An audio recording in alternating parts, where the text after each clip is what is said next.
ब्रेकनंतर तुमचं पुन्हा एकदा स्वागत। मुंबईच्या कोरोनाच्या संसर्गाची झळ इंदापूर तालुक्याला बसली, पण आता इंदापूर तालुका पूर्णपणे कोरोना मुक्त झालाय।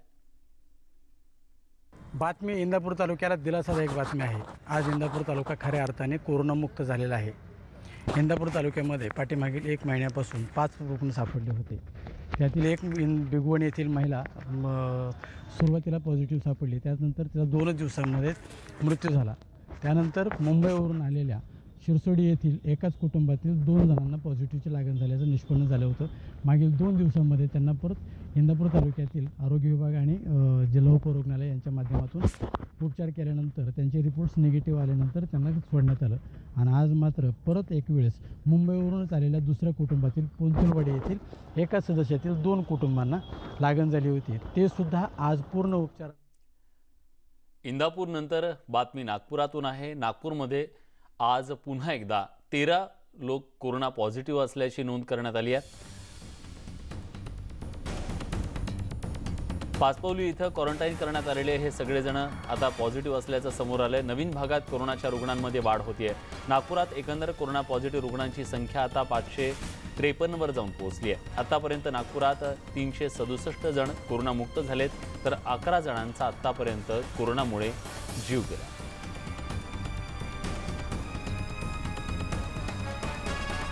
तेव्हा महाराष्ट्राची उपराजधानी असलेल्या नागपुरात गेल्या काही दिवसांमध्ये कोरोना हा नियंत्रणात आल्याची परिस्थिती दिसत होती, पण पुन्हा एकदा नागपुरातले कोरोना बाधितांची संख्या वाढताना दिसतेय। आणि विशेष म्हणजे हे जे कोरोना बाधित समोर आलेले आहेत ते नव्या भागातले आहेत, ज्या भागात प्रादुर्भाव झालेला नव्हता। पण दिलासादायक बाब ही आहे या बातमीतली की जे क्वारंटाईन करण्यात आलेले होते ते पॉझिटिव्ह आलेले आहेत, त्यामुळे यांच्यामुळे इतरांना संसर्ग होण्याचा धोका तसा कमी असू शकतो। क्वारंटाईन मोठ्या प्रमाणात नागपूरमध्ये करण्यात आलेला आहे। एक वेगळ्या प्रकारचा पॅटर्न नागपूर महानगरपालिकेने अवलंबला आहे की जास्तीत जास्त लोकांना नागपुरात क्वारंटाईन करण्यात आलेला आहे आणि तेही प्रशासनाच्या वतीने त्यांना क्वारंटाईन करण्यात आलेला आहे। होम क्वारंटाईनचा पर्याय त्यांनी न अवलंबता प्रशासकीय क्वारंटाईन करण्याचा निर्णय घेतलाय आणि याच क्वारंटाईन केलेल्या 13 जणांचा रिपोर्ट आज पॉझिटिव्ह आलाय।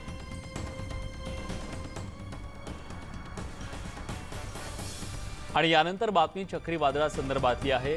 129 वर्षांनंतर महाराष्ट्राला चक्रीवादळाचा धोका निर्माण झालेला आहे। निसर्ग अशा प्रकारचा बदल करतोय आणि चक्रीवादळाला आता निसर्ग असं नाव देण्यात आलेलं आहे। भारतीय हवामान खात्याकडून नावाची घोषणा करण्यात आली आहे। निसर्ग चक्रीवादळ येत्या 48 तासात महाराष्ट्राच्या समुद्रकिनारी धडकणार असं सुद्धा सांगण्यात येत आहे। यापूर्वी 1891 साली अरबी समुद्रात चक्रीवादळ तयार झालेलं होतं, जे किनारपट्टीवरती धडकलेलं होतं, कोकण किनारपट्टीवरती। आणि पुन्हा एकदा अशाच प्रकारे पुन्हा एकदा हे चक्रीवादळ धडकेल असा अंदाज व्यक्त केला जातोय। संदीप राजगोळकर आपले प्रतिनिधी आपल्यासोबत आहेत। संदीप, साधारणपणे अरबी समुद्रात जेव्हा चक्रीवादळ निर्माण होतं ते वरच्या दिशेने जातं आणि गुजरातच्या किनारपट्टीला जाऊन धडकतं, पण यावेळेसचा अंदाज नेमका उलटा सांगितला जातोय, काय कारण आहे?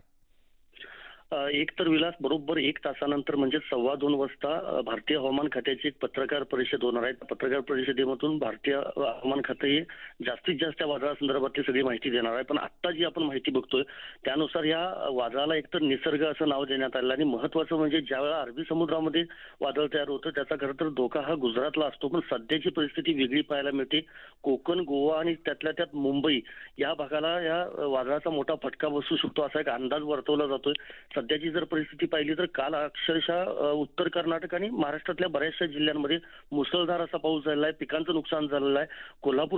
कोल्हापूर, सिंधुदुर्ग, रत्नागिरी, गोवा, बेळगाव या पट्ट्यामध्ये देखील काल अतिवृष्टीसारखा अक्षरशः पाऊस झालेला आहे। आज सकाळपासून देखील ढगाळ वातावरण आहे, त्यामुळे पुढच्या 48 तासांमध्ये मुसळधार पावसाचा तर इशारा दिलाच आहे। पण हेच वादळ जे आहे हे 2, 3, 4 ह्या 3 तारखा जे आहेत किंवा हे जे 3 दिवस आहेत, या 3 दिवसांमध्ये हे अरबी समुद्राच्या किनाऱ्यावर येऊन धडकण्याची शक्यता आहे। त्या वादळाची दिशा अजूनही बदललेली नाही। साधारणतः समुद्र किनाऱ्यापासून 8 ते 300 ते 350 किलोमीटर अंतरावर ते वादळ घोंगावतंय आणि ते पुढच्या 48 तासांमध्ये कधीही ते समुद्र किनाऱ्यावर येऊन धडकण्याची शक्यता। त्यामुळे कोकण, गोवा, मुंबई या भागाला मोठा फटका बसण्याची देखील शक्यता वर्तवली जाते विलास।